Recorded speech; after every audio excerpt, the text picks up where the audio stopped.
오늘은 해외 성평등 이슈들을 우리 언론이 어떻게 보도했는지 간단하게 살펴보겠습니다.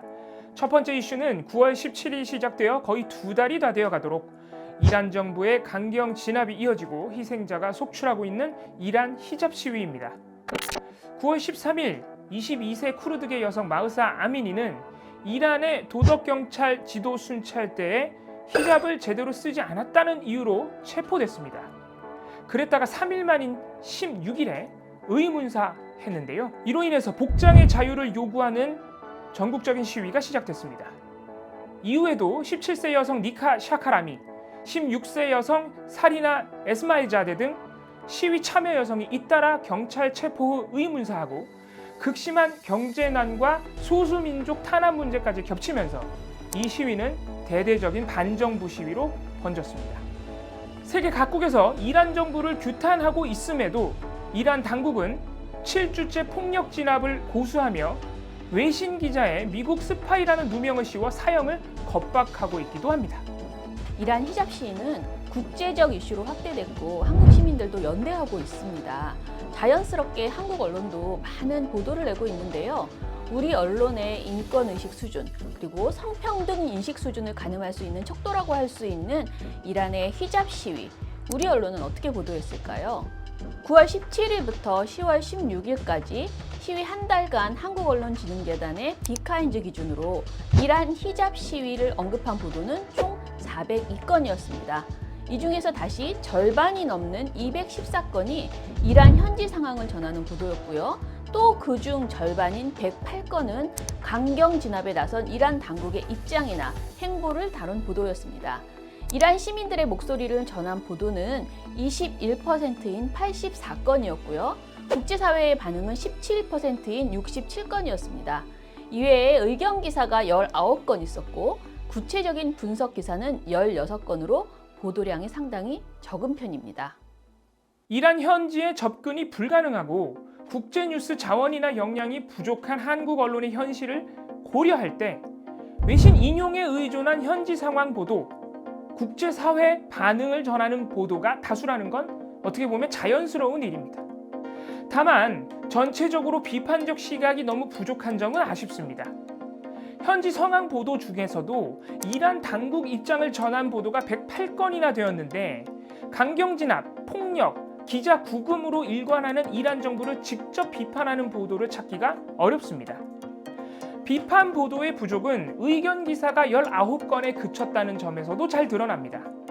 그나마 그 의견 기사들은 대부분 이란 당국을 강하게 비판했고 기본적 인권과 독재, 신정일치 사회의 변화를 촉구하는 적절한 내용들이기는 했습니다.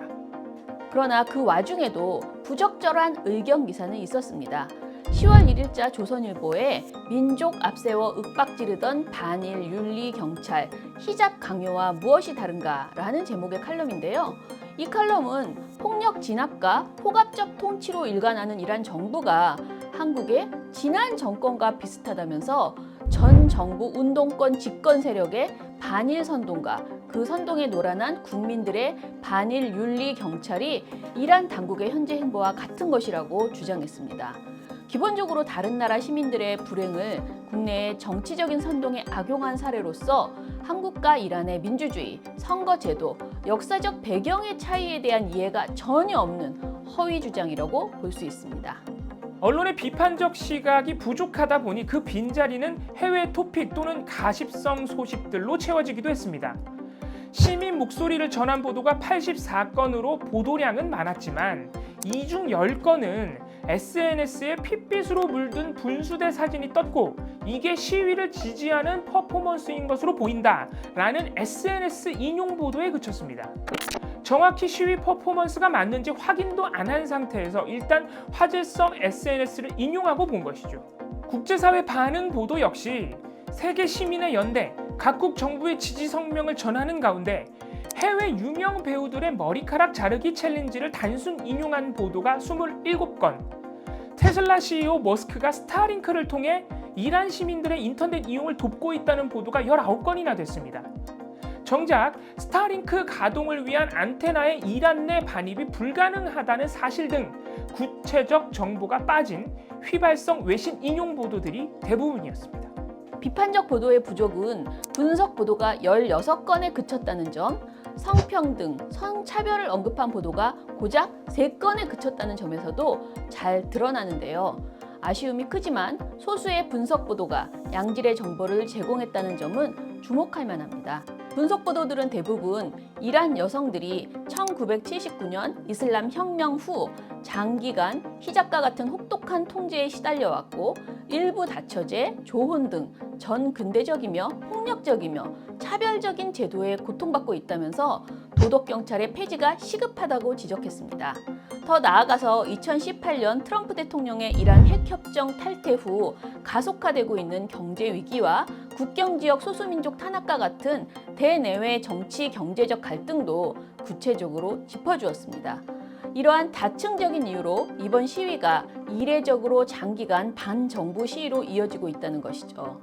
이란 히잡 시위가 여전히 진행 중인 만큼 한국 언론이 조금 더 분석적이고 비판적인 보도를 내주길 기대해봅니다.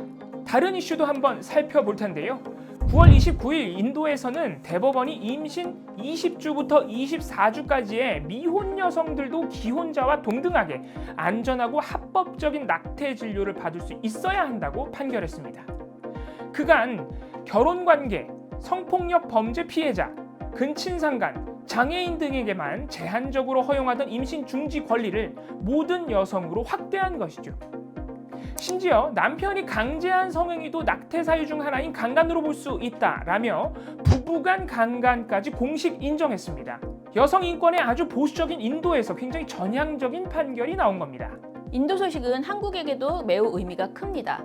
2019년 나태죄 헌법 불합치 판결 이전까지 임신 중지 권리를 형사처벌 대상으로 삼았고 헌법 불합치 판결 후에도 후속 입법을 방치하여서 여전히 임신 중지의 합법성이 모호한 우리 한국에게는 큰 충격이기 때문입니다. 하지만 아쉽게도 한국 언론은 관심이 없었습니다. 9월 25일부터 10월 26일까지 약 한 달간 포털사이트 네이버 기준 인도 낙태 판결을 언급한 보도는 총 16건에 그쳤습니다. 국제뉴스 역량이 부족함을 감안한다고 해도 그냥 관심이 없었다고 할 수 있는 보도량이죠.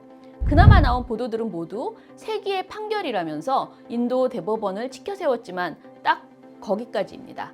16건 중 판결의 의미를 더 구체적으로 살피거나 한국의 상황과 대조해 본 것은 2건에 불과합니다.